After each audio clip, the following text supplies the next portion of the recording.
I was exhausted that day. Work had drained every ounce of energy from me, and all I wanted was to grab a few groceries and head home. My mom had been sick for months, and the constant worry gnawed at me, leaving no room for peace. The medical bills were piling up, and no matter how much overtime I worked, it never seemed to be enough. I wasn't living, I was surviving, one paycheck at a time. The fluorescent lights of the grocery store buzzed faintly as I pushed my cart through the aisles. I kept my list short: milk, bread, eggs, just the basics. Every dollar mattered now, and I couldn't afford to splurge. As I stood in line, my mind drifted to my mother's tired face, the way her smile had faded with each passing day. The doctors had made it clear: without surgery, her condition would worsen, and surgery was a luxury I couldn't afford. I was lost in thought when I noticed the man ahead of me. His clothes were worn, a faded jacket stretched over his thin frame. He placed a small pile of items on the belt: canned soup, a loaf of bread, and a bottle of water. Simple things, but the way he clutched them made them seem precious. The cashier rang up his total, and the man hesitated, patting his pockets before pulling out a crumpled wad of bills. He counted them slowly, his fingers trembling, and I saw the moment he realized he didn't have enough. His face fell, but he tried to hide it, glancing around like he hoped no one would notice. I should have looked away. I should have minded my business. But something about the way his shoulders sagged hit me hard. I knew what it felt like to stand in front of a cashier and come up short, to feel the weight of not having enough. Without thinking, I stepped forward. "I'll cover it," I said quietly, pulling out my card before he could protest. His head snapped up, his eyes wide with disbelief. "You don't have to do that," he murmured, his voice rough around the edges. "I know," I replied, swiping my card before he could argue. "But I want to." He stood there for a moment, as if he couldn't process what had just happened. Then his expression softened, and he nodded slowly. "Thank you," he said, his voice barely above a whisper. "I don't know how to repay you." "You don't have to," I assured him. "Just take care of yourself." I expected him to leave after that. Most people would. But instead, he lingered by the exit, waiting until I finished paying for my own groceries. As I walked past him, he met my gaze. "You're a good person," he said quietly. "I hope life gives you something good in return." I gave him a small smile, but deep down, I doubted life had anything good left for me. I had long since stopped expecting kindness to come back around. By the time I got home, the weight of the day settled heavily on my shoulders. My mom was asleep on the couch, her breathing soft but strained. I knelt beside her, brushing a strand of hair from her face, and a sharp ache filled my chest. I was running out of time, and no amount of overtime or sacrifices seemed to make a difference. The next few days blurred together: work, bills, and the constant worry hanging over me. I didn't think much about the man at the grocery store. People came and went in life, and I had bigger things to worry about.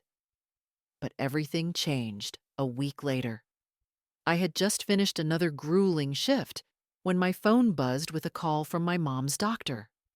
My heart pounded as I answered, bracing myself for bad news. But what he said left me speechless. "Your mother's surgery has been fully paid for," he said. "She's scheduled for next week." I blinked, convinced I had misheard. "What? That can't be right. I didn't. How is that possible?" The doctor hesitated. "An anonymous donor covered the entire cost.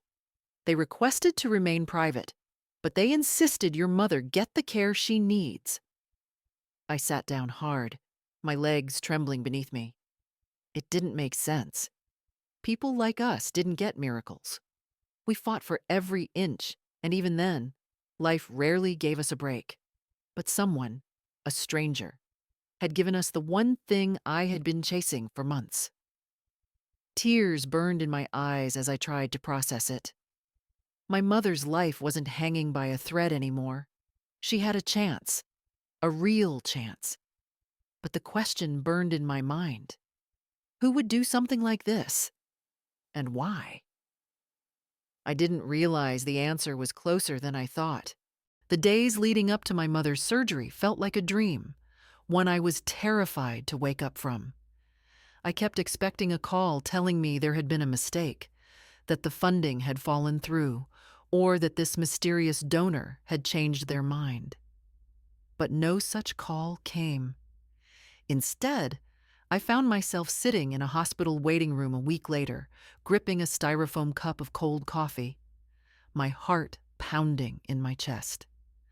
My mother had tried to protest when I told her everything had been taken care of. She knew how hard I had been working and how impossible the cost seemed. I didn't tell her the truth at first. I couldn't explain what I didn't fully understand myself.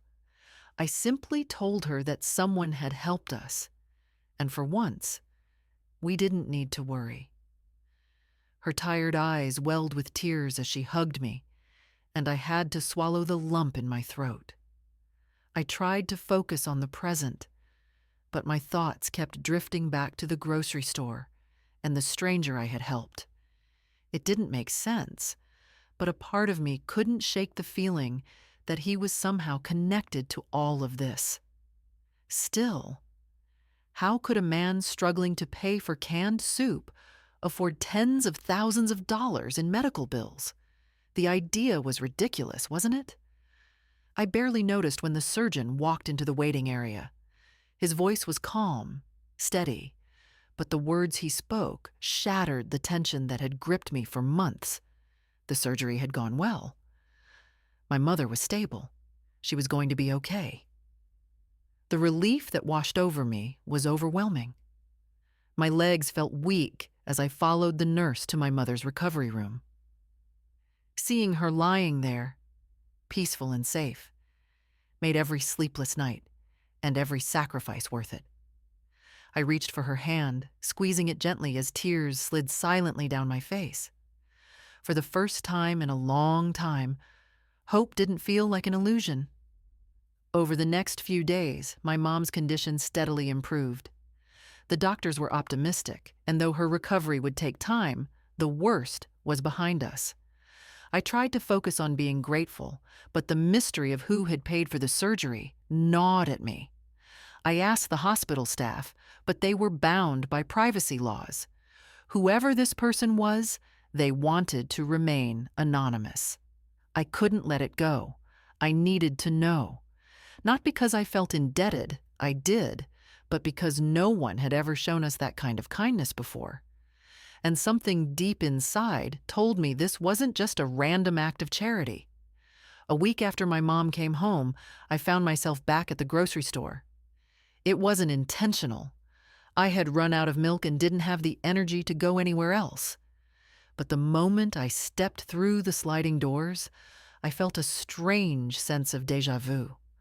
I could still picture the stranger standing at the register, the worn jacket, the way his hands shook as he counted his money. I shook my head, forcing myself to focus. I grabbed what I needed quickly and headed to the checkout. As I waited in line, I scanned the store absent-mindedly and froze. He was there, the man I had helped. But something was different. Gone was the threadbare jacket. He stood near the produce section in a crisp navy coat, talking quietly to an employee. He didn't look like someone who couldn't afford groceries. If anything, he looked important. Before I could stop myself, I abandoned my cart and walked toward him. My heart pounded in my chest as I approached, uncertainty making my steps hesitant. I wasn't sure what I would say. I just knew I needed answers. He noticed me before I reached him. His face lit up with recognition, and a warm smile spread across his lips. "I was hoping I'd see you again," he said, his voice smoother than I remembered. "How's your mother?" The question caught me off guard. "She's better," I managed, struggling to find my words. "The surgery, it saved her life." His smile softened, but there was something else in his expression, something knowing. I couldn't hold back anymore. "Was it you?" I blurted out. "Did you pay for her surgery?" For a moment, he didn't answer. Then, with a slow nod, he confirmed what I had suspected, but still couldn't fully comprehend. "Why?" My voice cracked under the weight of my confusion. "You didn't even know me. Why would you do something like that?" He exhaled softly, his gaze distant for a moment before meeting mine again. "Because once, a stranger did the same for me," he said quietly. "A long time ago, I was in a place where every door felt closed, every hope out of reach. I know how it feels to be drowning and see no way out. That day, when you paid for my groceries, it wasn't just about the money. It was about kindness. Kindness I hadn't experienced in years." His words settled deep in my chest, but there was still one thing I didn't understand. "But how? I mean, you couldn't even afford groceries.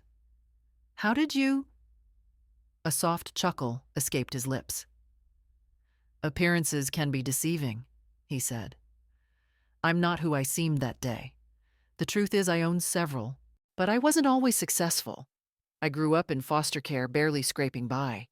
Even after I built my company, I never forgot where I came from. Sometimes I go back to places like this, remind myself of who I used to be. That day, I had a rough morning and left my wallet at the office. If you hadn't helped me—" He shook his head, as if the memory still touched something raw. "I don't believe in coincidences. You didn't just pay for my groceries. You reminded me that kindness still exists, and I wanted to pass that kindness forward." My breath caught in my throat. I had never imagined that a simple act of generosity could ripple out so far, could come back in a way that changed everything. "I don't know how to thank you," I whispered, tears pricking my eyes. "You already did," he replied, his voice gentle. "By helping me first." We stood there for a long moment in silence, two strangers connected by a single moment of compassion that had altered both our lives.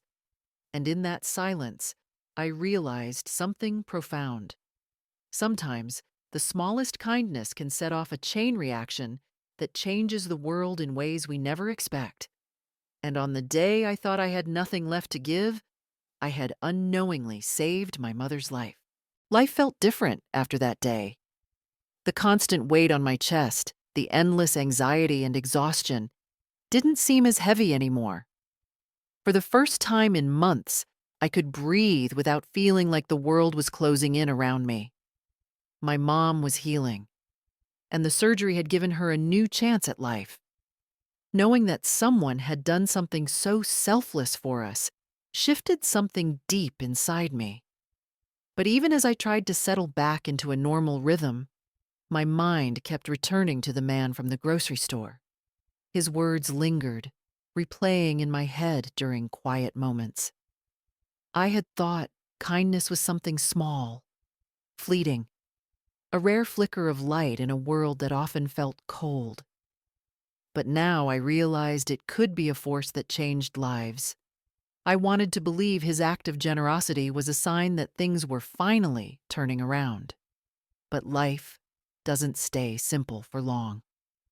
2 weeks after my mom's surgery, I came home from work to find her sitting at the kitchen table with an envelope in her hands. Her face was pale, her fingers trembling slightly as she held it out to me. "This came for you today," she said quietly. My heart kicked up in my chest as I took the envelope. There was no return address, just my name, written in neat, precise handwriting. Something about it felt off. I slid my finger under the flap, carefully pulling out a folded sheet of paper. The moment I opened it, my stomach twisted into a knot. Some debts can't be paid with money. Be careful who you trust. The message was typed. No signature, no clue about who had sent it. My hands shook as I reread the words, a cold chill creeping down my spine. Someone knew, but who? And why now? My thoughts immediately went to the man from the grocery store. Could this be connected to him? I wanted to believe he was just a kind stranger repaying a favor, but the timing of this letter was too strange to ignore. I tried to push the worry aside, convincing myself it was some weird prank. But the unease didn't go away. Over the next few days, I started noticing things that didn't feel right. A black car I didn't recognize parked across the street. Strange calls that hung up the moment I answered. My gut told me someone was watching, but I didn't know why. I couldn't keep it to myself any longer. Late one night, after my mom had gone to bed, I pulled out the business card the man had given me the last time we spoke. His name, Ethan Reed, was printed in bold letters, along with a private phone number. I hesitated before dialing, my heart thudding in my chest. It rang twice before he answered. "I was wondering when you'd call," he said, his voice calm as ever. I swallowed hard. "Did you send me a letter?" I asked, gripping the phone tighter. There was a brief pause. "No," he said carefully. "What did it say?" I read the message to him, and for the first time since I met him, his easy calm cracked. "That's not good," he muttered under his breath. My blood ran cold. "What's going on, Ethan?" He sighed quietly. "I didn't tell you everything that day," he admitted. "I thought I could help you without dragging you into this, but clearly I was wrong." I stood up, pacing the length of the kitchen. "Help me understand," I demanded. "Who would send something like this?" "I have enemies," he said, choosing his words carefully. "When you paid for my groceries that day, I wasn't just having a rough morning. I was lying low, trying to avoid people who'd love nothing more than to see me fall. By helping me, you accidentally put yourself on their radar." My pulse pounded in my ears. "So what? I'm a target now?" "Not yet," he said, his tone serious. "But whoever sent that letter wants to scare you. They're testing you, trying to figure out how much you know." I sank into a chair, my legs suddenly weak. "I didn't ask for any of this," I whispered, the weight of it crashing down on me. "I know," he said quietly, "and I never meant to pull you into it. But now that they've noticed you, I can't let you face this alone." 1,000 questions swirled in my mind, but one burned brighter than the rest. "Why do they want to hurt you?" There was another pause, heavier this time. "Because I exposed people who were doing terrible things," he finally said. "People who don't like being exposed." His words sent a fresh wave of dread through me. I had thought he was just a successful businessman, someone who had beaten the odds and wanted to give back. But now it was clear there was much more to the story. "I can protect you," Ethan said firmly, "but you need to trust me." I wanted to believe him. After everything he had done for my family, I felt like I owed him that much. But the letter sitting on my kitchen table was a reminder that kindness always comes with a price. And I was starting to wonder if this one would be too high to pay. As I ended the call, my thoughts swirled with confusion and fear. Part of me wanted to run, to disappear and forget any of this had ever happened. But deep down, I knew it was too late for that. Whoever these people were, they knew my name. And if I didn't figure out the truth soon, I might lose everything all over again. The days that followed felt like walking on a tightrope, one wrong step away from disaster. No matter how much I tried to convince myself that everything was fine, that I could go back to my normal life, the letter sitting in my drawer proved otherwise. Someone was watching, and if Ethan was right, they weren't going to stop. I became hyper-aware of my surroundings. Every time I left the house, I scanned the street for that black car. Sometimes it was there, sometimes it wasn't. But the feeling that I was being followed never left. At work, I jumped every time the phone rang, half expecting a strange voice on the other end. I barely slept. Every creak of the floorboards in our old house sent my heart racing. I didn't tell my mom. She had been through enough, and the last thing she needed was another burden to carry. But the weight of keeping it all to myself was suffocating. I needed answers, and there was only one person who could give them to me: Ethan. I thought about calling him again, about demanding the whole truth, but something told me he wouldn't tell me everything over the phone. If I wanted real answers, I needed to see him in person. So, after another sleepless night, I made a decision. I was going to his office. The address on his business card led me to a sleek, glass-fronted building downtown. It was the kind of place where everyone wore expensive suits and walked like they had somewhere important to be. I felt completely out of place in my faded jeans and worn-out sneakers, but I refused to turn back. The receptionist barely glanced at me when I asked for Ethan. "Do you have an appointment?" she asked, her fingers already hovering over the keyboard. "No, but—" "Mr. Reed doesn't take walk-ins," she cut me off with a practiced smile. "You're welcome to schedule a meeting through his assistant." I clenched my fists, trying to keep my frustration in check. "Tell him it's me," I insisted. "He'll want to see me." She arched an eyebrow, clearly unconvinced, but reached for the phone anyway. I couldn't hear what she said, but the moment she mentioned my name, her expression shifted. Within seconds, she hung up and stood.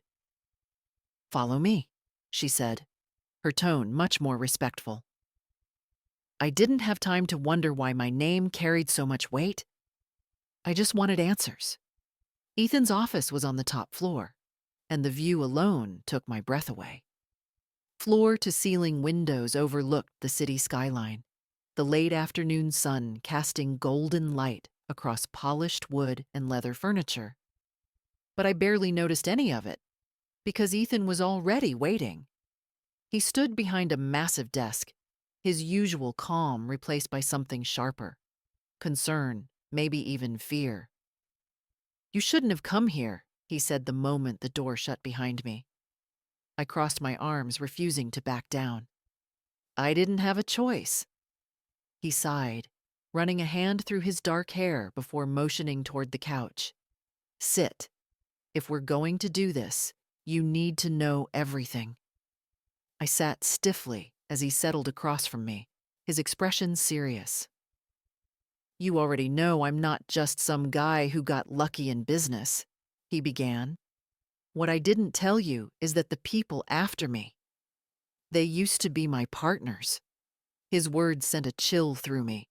"We built something together, a company specializing in private data and security.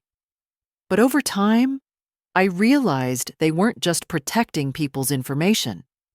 They were exploiting it, selling confidential data to the highest bidder, blackmailing people, destroying lives for profit." My stomach twisted. "And you were part of it?" "I was," he admitted, his voice quieter. "At first I didn't know, but when I found out, I couldn't walk away and pretend it wasn't happening." "So what did you do?" "I exposed them," he said simply. "I gathered every shred of evidence and leaked it anonymously. They lost millions and their reputation. But the people we were dealing with, they don't forgive, and they sure as hell don't forget." I swallowed hard, my mind spinning. And now they think I'm connected to you." His jaw tightened. "Yes. By helping me that day, you got their attention." The letter was a warning, but it won't stop there. A tremor ran through me. I had been trying so hard to survive, to protect my mom, and without realizing it, I had walked straight into a danger I didn't understand. "What do they want?" I asked quietly. "To hurt me," Ethan said, his voice low. "And if they think they can get to me through you, they will." Panic clawed at my chest, but I forced myself to stay calm. "So, what do we do?" He leaned forward, his expression intense. "You're not alone in this. I brought you into this mess, and I'm going to protect you. But you have to trust me, and you have to be careful." I hesitated, wanting to believe him. "Why are you doing this, Ethan? Why do you even care?" His face softened just a little. "Because I know what it feels like to have no one in your corner," he said. "And because when you helped me, you didn't ask for anything in return. That kind of kindness is rare. I won't let them take advantage of it, or you." The weight of his words settled deep in my chest. For so long, I had felt like I was fighting the world alone. But for the first time, it didn't feel that way anymore. Still, there was one thing I couldn't shake. "What if they don't stop?" I whispered. Ethan's gaze hardened. "Then I'll stop them first." His words should have reassured me. But as I left his office and stepped back onto the crowded city streets, I couldn't shake the feeling that this was only the beginning. And whatever came next, I wasn't sure if either of us would be ready for it. The days after my meeting with Ethan felt heavier, like I was carrying a weight no one else could see. No matter how much I tried to focus on my regular life, a shadow lingered behind every thought. I found myself checking over my shoulder more often, scanning the street outside my house for unfamiliar cars and hesitating before answering unknown calls. The paranoia was creeping in, no matter how much I tried to push it away. Ethan's words echoed in my mind. "I'll stop them first." I wanted to believe he had everything under control. But if these people were as dangerous as he said, how could one man possibly protect me from them? And why was I even worth the risk? That question gnawed at me the most. Why did he care? I barely slept, my mind circling the same fears over and over again. What if I made a mistake by trusting him? What if I had dragged my mom back into danger just when she was starting to heal? I tried to hold it together for her sake. She had been through so much, and I couldn't bear to add more to her plate. But I wasn't doing a great job of hiding it. One night, as I sat at the kitchen table pretending to read emails, she spoke up. "You're not yourself lately," she said softly. "Something's wrong." I forced a smile, but it didn't reach my eyes. "I'm just tired, Mom. Work's been a lot." She didn't look convinced, but she didn't press. Maybe she sensed I wasn't ready to talk. And honestly, how could I even begin to explain? A few days later, things got worse. I was walking home from work when I felt it. That itch at the back of my neck, the one that told me I was being watched. The streets were crowded, but something felt off. I quickened my pace, heart pounding as I turned down a side street. That's when I heard footsteps behind me. Steady, unrushed, but too close. I glanced over my shoulder and froze. A man I didn't recognize, tall, broad-shouldered, wearing a black coat, was following me. His face was unreadable, but something about him sent a chill down my spine. He wasn't just another pedestrian. I turned the next corner and broke into a sprint. My pulse thundered in my ears as I weaved through back alleys and side streets, hoping to lose him. When I finally reached my neighborhood, I didn't slow down until I was inside my house. the door locked behind me. My hands trembled as I fumbled for my phone and dialed Ethan's number. He picked up on the first ring. "I'm being followed," I said breathlessly. "Where are you?" His voice was sharp, all traces of his usual calm gone. "I just made it home," I whispered, peeking through the blinds. "I don't know who he is, but he knew." "I'm on my way," Ethan said without hesitation. "Lock the doors. Don't let anyone in." He hung up before I could respond. I tried to steady my breathing as I double-checked the locks and pulled the curtains closed. My mom was asleep upstairs, blissfully unaware of the panic flooding through me. I needed to keep it that way. 20 minutes later, headlights swept across the driveway. I rushed to the door and cracked it open just enough to see Ethan. His usual calm was replaced by something harder, colder. Without a word, I let him in. "Are you okay?" he asked, scanning the room as if expecting someone to jump out of the shadows. I nodded, though my heart was still racing. "I think so." "But Ethan, he was right behind me. How did they find me?" "They were always going to find you," he said quietly. "I was just hoping we had more time." I swallowed the lump in my throat. "So, what now?" Ethan hesitated for a beat. "We don't wait for them to make the next move. We find out who's behind this, and we stop them." His certainty should have reassured me, but instead, it terrified me. Because if Ethan, this man who had already risked everything, was afraid, then I knew things were worse than I had realized. And for the first time, I wondered if kindness had a price neither of us would be able to pay. The next morning, Ethan picked me up. I told my mom I had an early shift and slipped out before she could ask questions. He drove us to a private office. Nothing flashy, but the kind of place where important things happened behind closed doors. The second we stepped inside, I felt the weight of the situation settle on my shoulders. Ethan wasn't playing games anymore. He led me to a sleek conference room where a laptop sat open. "We're going to trace whoever's watching you," he said, typing quickly. "They've been careful, but so have I." I leaned over, watching as lines of code filled the screen. "How do you even know how to do all this?" He shot me a dry smile. "I built the system they're using. I know how to break it." Minutes stretched into an hour. I tried to sit still, but the tension gnawed at me. And then, finally, he found something. "There," Ethan murmured, pointing to a line of data. "They left a trace." My stomach clenched as he clicked a few more times, pulling up a name. Vincent Hale. I didn't know the name, but the cold look on Ethan's face told me everything I needed to know. "He's the one leading the charge against me," he said quietly. "And now, he's coming for you." I swallowed hard, my pulse pounding in my ears. Why? Why does he care so much? Ethan hesitated, then exhaled. "Because I didn't just expose their secrets. I destroyed their empire. And Vincent? He's the one who lost the most."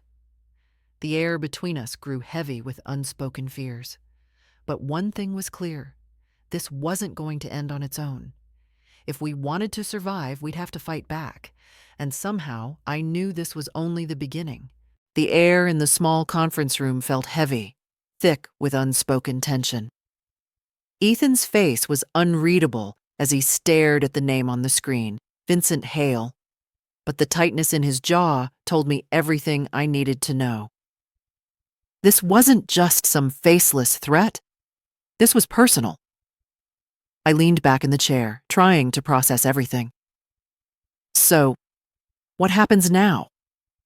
My voice was quieter than I intended, as if speaking too loudly would make the danger more real. Ethan shut the laptop with a quiet click and turned to face me. "Now, we make sure he can't touch you," he said, his voice firm. "But first, I need to know. Are you in this with me? His words hung between us, weighty and final.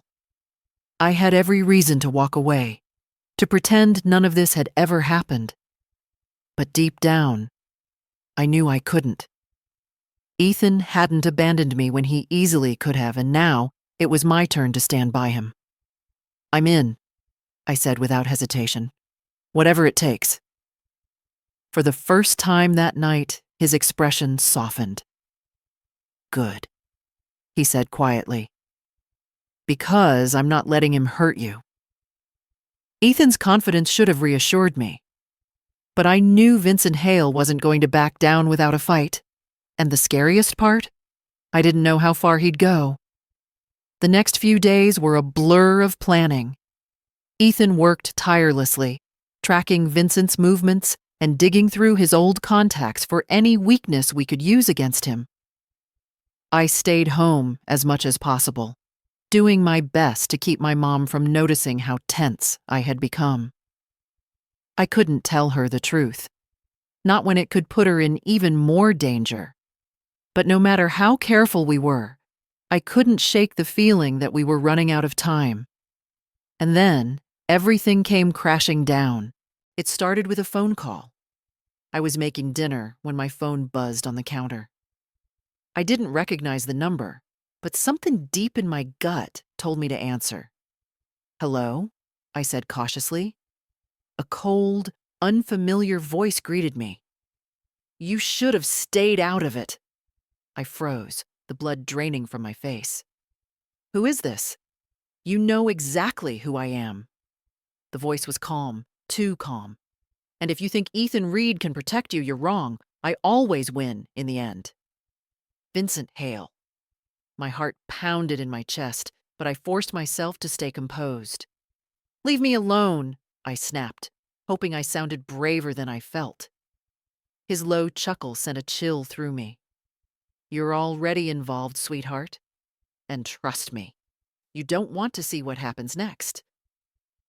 The line went dead. I stood there, trembling, the phone still pressed against my ear. My appetite was gone. All I could think about was the threat hanging over me like a storm cloud ready to break. I called Ethan immediately. He answered on the first ring. What's wrong? He called me, I said, struggling to keep my voice steady. Vincent, he said I'm already involved.